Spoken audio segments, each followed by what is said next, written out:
우리 함께 읽은 마가복음 10장 17절부터 31절 말씀으로 다시 하나님의 뜻을 함께 듣고자 합니다. 2014년 4월 16일 한국의 전남 진도 앞바다에서 여객선이 침몰하는 사건이 발생했습니다. 세월호 침몰 사건입니다. 인천에서 제주도로 가던 여객선 세월호는 사건 당일날 아침에 진도 앞바다에서 급하게 오른쪽으로 배를 선회하다가 배가 기울어져 버렸습니다. 그렇게 기울어진 배는 급하게 구조 요청을 보냈는데 구조 요청을 보낸 지 2시간 20분 만에 배는 바다로 완전히 가라앉아 버린 것입니다. 그렇게 해서 탑승객 325명 중에서 304명이나 되는 사람이 사망을 하고 실종되어 버렸습니다. 안타까운 것은 그 배에 타고 있던 수학여행을 가던 안산 단원고등학교 학생들입니다. 수학여행을 갔던 안산 단원고등학교 2학년 학생들은 배가 침몰하는 중에도 움직이지 말고 가만히 있으라는 그 안내 방송만 듣고 숙소에서 그냥 그렇게 대기하고 있다가 수많은 아이들이 참변을 당한 것입니다. 그렇게 사망을 당한 아이들이 무려 250명이나 된다고 합니다. 배가 침몰하는 순간에 아이들은 저마다 가지고 있던 휴대폰으로 부모님들에게 마지막 메시지를 보냈다고 합니다. 한 남학생은 배가 침몰하는 순간에 아버지에게 전화를 걸었습니다. 아빠, 배가 가라앉으려고 한다. 구명조끼를 입고 이제 침대에 누워 있는데 어떻게 하지? 갑자기 아들로부터 전화를 받은 아버지는 다급한 마음에 어쩔 줄 몰라 하면서 짐 다 버리고 기둥이라도 꽉 잡고 있어. 아빠, 살아서 만나요. 그 말이 아들이 남긴 마지막 유언이었다고 합니다. 엄마 미안해. 아빠도 너무 미안하고 엄마 정말 미안해. 그리고 사랑해. 지금은 고인이 된 어느 여학생이 남긴 마지막, 배가 침몰하기 전에 남긴 마지막 음성 메시지입니다. 여러분, 수학여행을 떠난 아이들이 갑자기 타고 있는 배가 침몰하는 중에서 마지막으로 보낸 전화나 메시지를 받았을 때에 그 부모님의 심정은 어땠을까요? 하늘이 무너지는 것 같았을 것입니다. 그리고 아이들을 수학여행에 보낸 자기 자신을 한탄했을 것입니다. 수학여행을 내가 보내지 않았다면 죽지 않았을 텐데, 수학여행길에 그런 사고가 생길 것을 미리 알았다면 아무도 자식을 그렇게 수학여행에 보내지 않았을 것입니다. 세월호 침몰 사건으로 한국 사람들은 아직도 배를 타는 것을 꺼려한다고 합니다.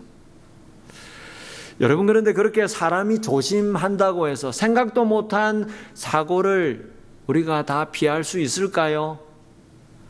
조심한다고 해서 영원한 죽음을 우리가 피할 수 있을까요? 어느 날 어느 순간에 어떤 일이 생길지 모르는 것이 우리의 인생입니다. 여러분, 그래서 우리는 늘 언제 닥칠지 모를 죽음 이후의 시간들을 생각해야 합니다. 오늘 말씀해 보면 그런 죽음 이후의 삶에 대해서 고민하면서 예수님께 나온 사람이 있었습니다. 17절 보겠습니다.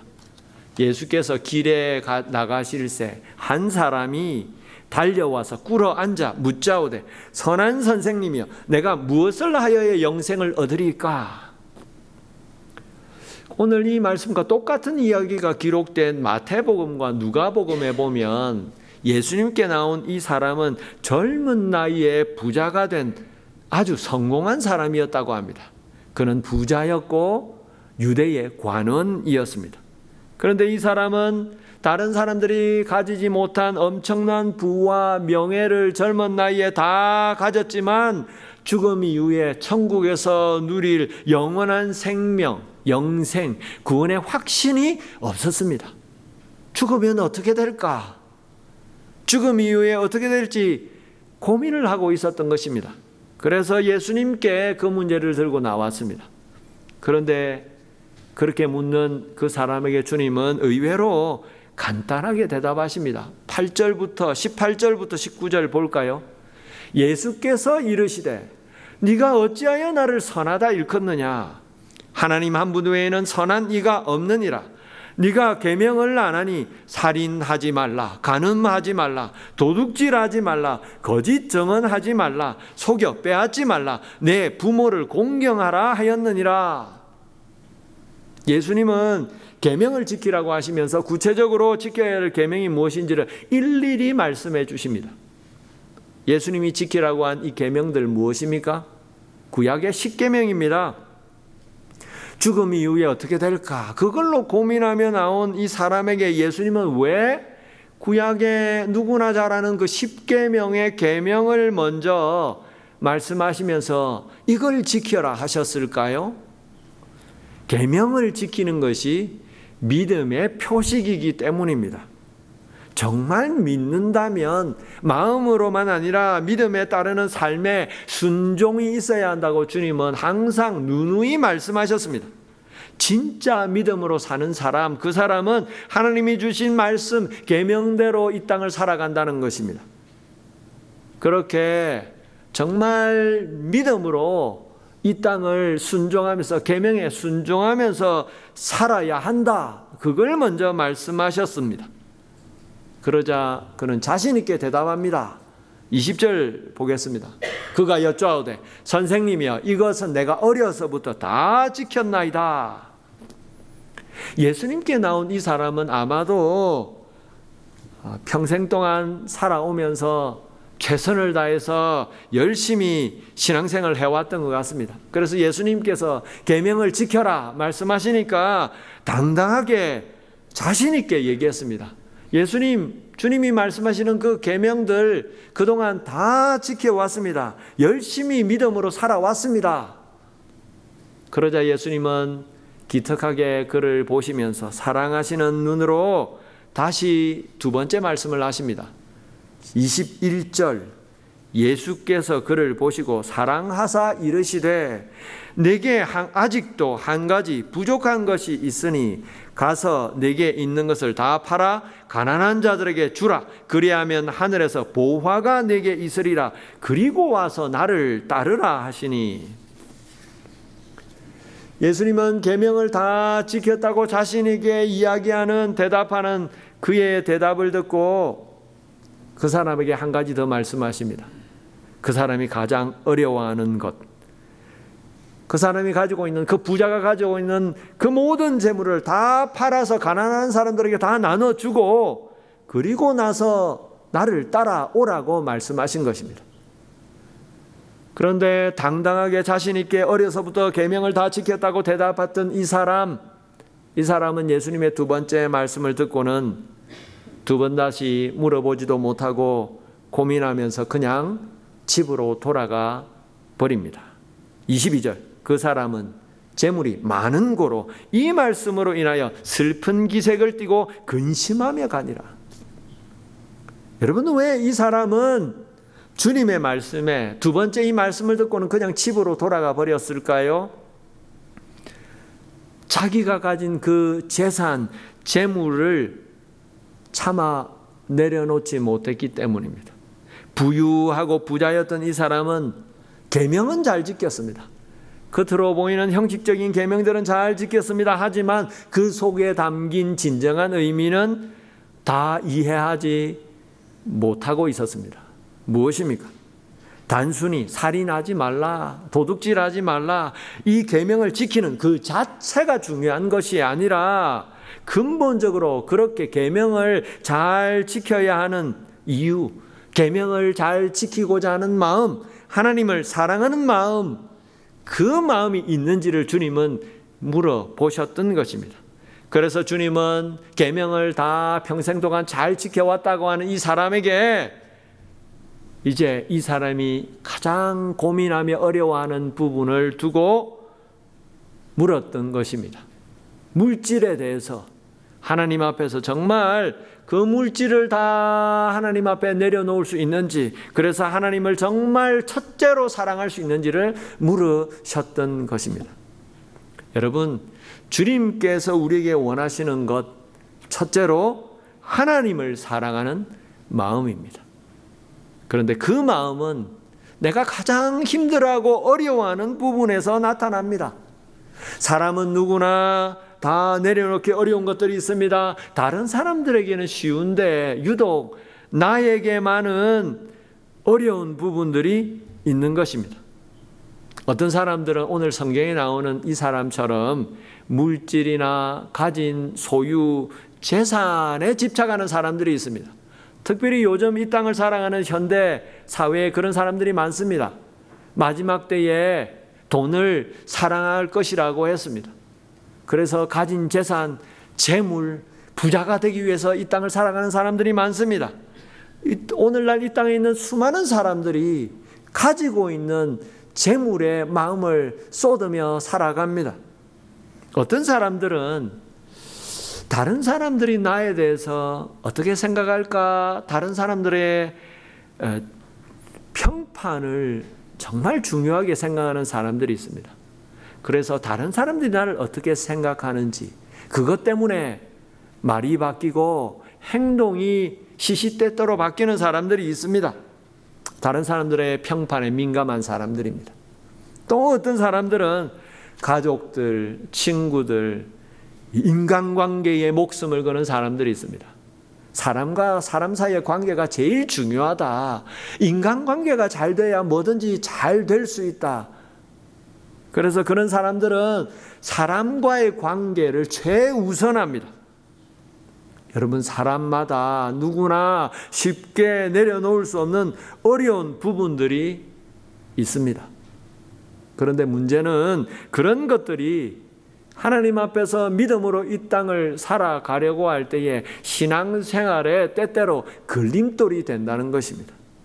하나님 앞에서 제대로 믿음으로 좀 살아가려고 하면 꼭 우리 마음에 걸리는 것들. 여러분에게는 그게 무엇입니까? 하나님을 사랑하는 마음으로 믿음으로 이 땅을 살아보려고 할 때에 어떤 부분들이 제일 어렵고 힘겨우십니까? 우리가 하나님 앞에서 믿음으로 살 때에 어려운 부분, 이 부분을 두고 우리는 먼저 하나님 앞에 기도해야 할 것입니다. 오늘 둘째로 주님은 자신을 찾아왔던 그 사람이 되돌아가 버리자 부자들에 대해서 아주 충격적인 이야기를 하십니다. 23절부터 다시 보겠습니다. 예수께서 둘러보시고 제자들에게 이르시되 재물이 있는 자는 하나님 나라에 들어가기가 심히 어렵도다 하시니 제자들이 그 말씀에 놀라는지라. 예수께서 다시 대답하여 이르시되 얘들아, 하나님 나라에 들어가기가 얼마나 어려운지 낙타가 바늘길로 나가는 것이 부자가 하나님 나라에 들어가는 것보다 쉬우니라 하시니. 예수님은 그 부유했던 그 젊은 사람이 어떻게 대답해야 될지도 모르고 집으로 돌아가 버리자 제자들을 둘러보시고 주위 사람들을 둘러보시면서 부유한 사람들, 부자는 천국에 들어가기가 심히 어렵다고 하십니다. 낙타가 바늘귀로 나가는 것보다 어렵다 하십니다. 그 얘기를 듣고 제자들이 의아해하며 놀랍니다. 26절, 제자들이 매우 놀라 서로 말하되 그런즉 누가 구원을 얻을 수 있는가 하니. 부자가 천국에 들어가는 것이, 하나님 나라에 들어가는 것이 낙타가 바늘길로 나가는 것보다 어렵다고 하시자 제자들이 왜 그렇게 놀라면서 의아해했을까요? 그 당시에 유대인들은 부자들이 하나님께서 복을 주셔서 부자가 되었다고 생각했습니다. 부유한 사람들은 하나님 앞에 뭔가 믿음으로 제대로 신앙생활을 잘 했기 때문에 하나님이 그래서 저들을 축복하셔서 부자가 되었다라고 생각했습니다. 그래서 아마도 천국에 하나님 나라에 들어가는 사람들 중에서 부자들은, 하나님 앞에서 복을 받은 부자들은 아마 1순위로 천국에 들어갈 것이다, 그렇게 다들 생각하고 있었습니다. 그런데 예수님께서 갑자기 보통 유대인들이 생각하는 그 생각과는 전혀 다른 말씀을 하신 것입니다.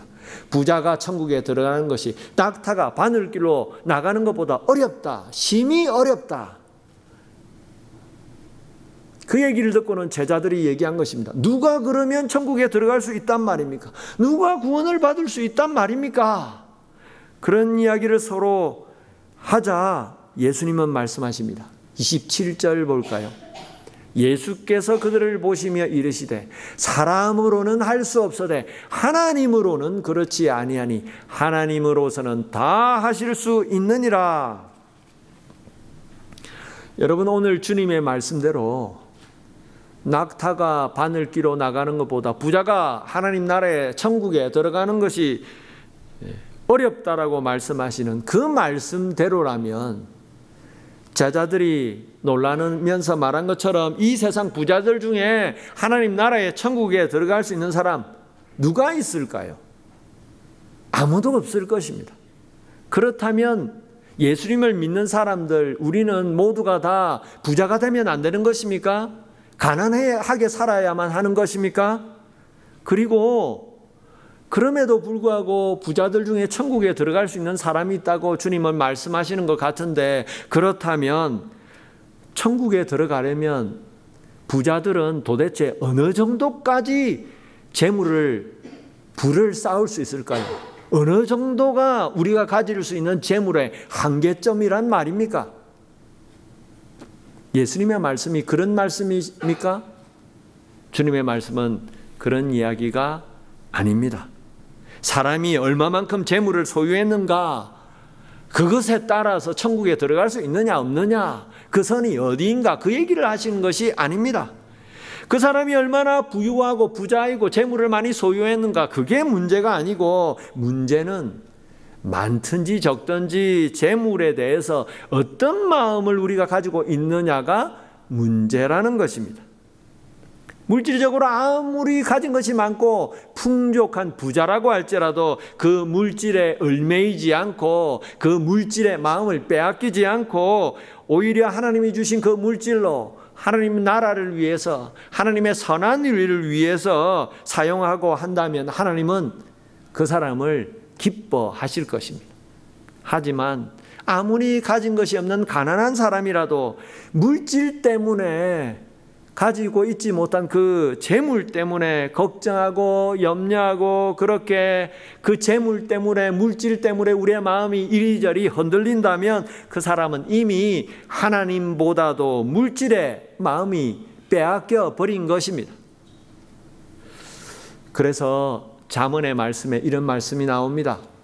잠언 30장 8절, 곧 헛된 것과 거짓말을 내게서 멀리하옵시며 나를 가난하게도 마옵시고 부하게도 마옵시고 오직 필요한 양식으로 나를 먹이시옵소서. 9절, 혹 내가 배불러서 하나님을 모른다, 여호와가 누구냐 할까 하오며 혹 내가 가난하여 도둑질하고 내 하나님의 이름을 욕되게 할까 두려워함이니이다.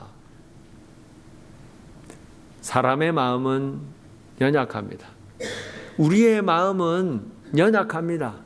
견물생심이라고, 재물이 많으면 우리 눈앞에 내가 가진 그 재산이 늘어나고 많아지면 자연히 그 재물에 우리의 마음이 빼앗기는 것이 연약한 우리의 마음입니다. 그래서 주님은 부자가, 가진 것이 많은 사람들이 천국에 들어가는 것이 그렇게 쉽지 않다라고 말씀하시면서 부자들에게, 우리들에게 경고하시는 것입니다. 여러분, 오늘 주님의 이 말씀 앞에 저와 여러분, 우리는 재물에 대해서 어떤 마음을 가지고 있을까요? 우리가 가진 물질에 대해서 우리는 어떤 마음입니까? 물질에 우리의 마음이 이리저리 휘둘리고 있습니까? 아니면 그 재물을, 하나님 주신 물질을 우리가 좌지우지하면서 사용하고 있는 것입니까? 하나님 앞에서 정직하게 우리의 마음을 되돌이켜 보기를 원합니다. 셋째로, 예수님의 그 말씀에 제자들은 모든 것을 버리고 주님을 따랐다고 고백하면서 주님을 따른 그 일에 대한 보상이 무엇인지를 묻습니다. 28절 말씀 보겠습니다. 베드로가 여짜와 이르되 보소서 우리가 모든 것을 버리고 주를 따랐나이다. 부자가 천국에 들어가는 것이 정말 어렵다고 말씀하시니까 베드로가, 나서기 좋아했던 베드로가 다시 예수님께 고백합니다. 우리가 모든 것을 버리고 주님을 따랐습니다. 마태복음, 똑같은 이 이야기가 기록된 마태복음에 보면 베드로는 이 고백을 한 뒤에 덧붙여서 예수님께 물었습니다. 마가복음에는 나오지 않는데, 예수님 우리가 이렇게 모든 걸 버리고 주님을 따랐는데 그렇다면 그 일에 대한 보상이 무엇입니까? 물었습니다. 마태복음 19장 27절, 이에 베드로가 대답하여 이르되 보소서 우리가 모든 것을 버리고 주를 따랐사온데 그런즉 우리가 무엇을 얻으리까? 예수님, 우리는 모든 것을 다 버리고 예수님을 따라다니고 있습니다. 그렇다면 우리는 무엇을 보상으로 받을 수 있습니까? 예수님은 그런 베드로의 질문에 주님을 위해서 정말 모든 것을 버리고 헌신한 사람들, 그 사람들은 천국에서 누릴 영원한 생명의 축복과 함께 예수님을 위해서, 주님의 복음을 위해서 모든 것을 버린 그것을 100배로 받게 될 것이라고 하셨습니다. 29절부터 다시 보겠습니다. 예수께서 이르시되 내가 진실로 너에게 이르노니 나와 복음을 위하여 집이나 형제나 자매나 어머니나 아버지나 자식이나 전토를 벌인 자는 현세에 있어 집과 형제와 자매와 어머니와 자식과 전토를 100배나 받되 박해를 겸하여 받고 내세에 영생을 받지 못할 자가 없느니라. 여러분, 오늘 주님의 이 약속의 말씀대로 우리가 정말 주님을 위해서 헌신하고 봉사한다면, 우리가 정말 주님을 사랑하는 마음으로 봉사하고 희생한다면 주님은 그 헌신과 봉사와 희생한 것에 대해서 분명히 말씀대로 보상해 주시고 갚아 주실 것입니다. 여러분, 오늘도 이 100배로 갚아주신다고 하시는 약속의 말씀을 우리가 기억하면서 우리의 삶이 믿음으로 겨우 이 땅을 살아가는 것이 아니라 정말 주님을 위해서, 주님의 나라를 구하고 주님의 뜻을 위해서 기꺼이 헌신하고 봉사하는 저와 여러분의 삶 되시기 바랍니다. 말씀을 맺겠습니다. 옥의 티라는 말이 있습니다. 다 좋은데 그 옥의 티처럼 그거 하나 안 좋다. 무슨 말인지 아시죠? 값어치 있고 값비싼 보석인데 가만히 보니까 한 가지 흠이 있으면, 한 가지 흠, 그것 때문에 아무리 가치 있고 값어치 있는 보석이라도 그 한 가지 흠 때문에 그 보석의 가치가 형편없이 떨어지는 것입니다. 우리 신앙생활도 마찬가지입니다. 우리가 이 땅을 믿음으로 살아간다고, 신앙생활을 한다고 하면서 아무리 모든 것을 열심히 다 잘하고 있어도 하나님이 정말 원하시는 바로 그 하나를 제대로 순종하지 못하면 그 모든 것이 허사가 될 수도 있습니다. 그런데 하나님은 우리에게, 우리가 가장 힘들어하고 어려워하는 그걸 우리에게 요구하십니다. 여러분, 하나님 앞에서 믿음으로 이 땅을 살아갈 때에 하나님 앞에서 정말 어렵고 힘든 그게 우리에게는 무엇입니까? 주님이 지적하시는 그 한 가지 부족한 것, 그게 뭡니까? 그걸 주님 앞에 믿음으로 들고 나가기 원합니다. 하나님, 우리는 연약합니다. 내 힘으로 아무리 해도 안 됩니다. 우리의 연약함을 고백하면서 하나님 도와주십시오. 은혜해 주십시오. 하나님의 은혜와 도우심을 간절히 기도하고 바라며 나갈 때에 하나님은 우리를 도와주실 것입니다. 우리가 내려놓지도 못하는 것, 하나님은 가능하시니 뛰어넘어가게 하실 것입니다. 모든 걸 내려놓고 정말 주님을 따라 믿음으로 살아가게 해주실 것입니다.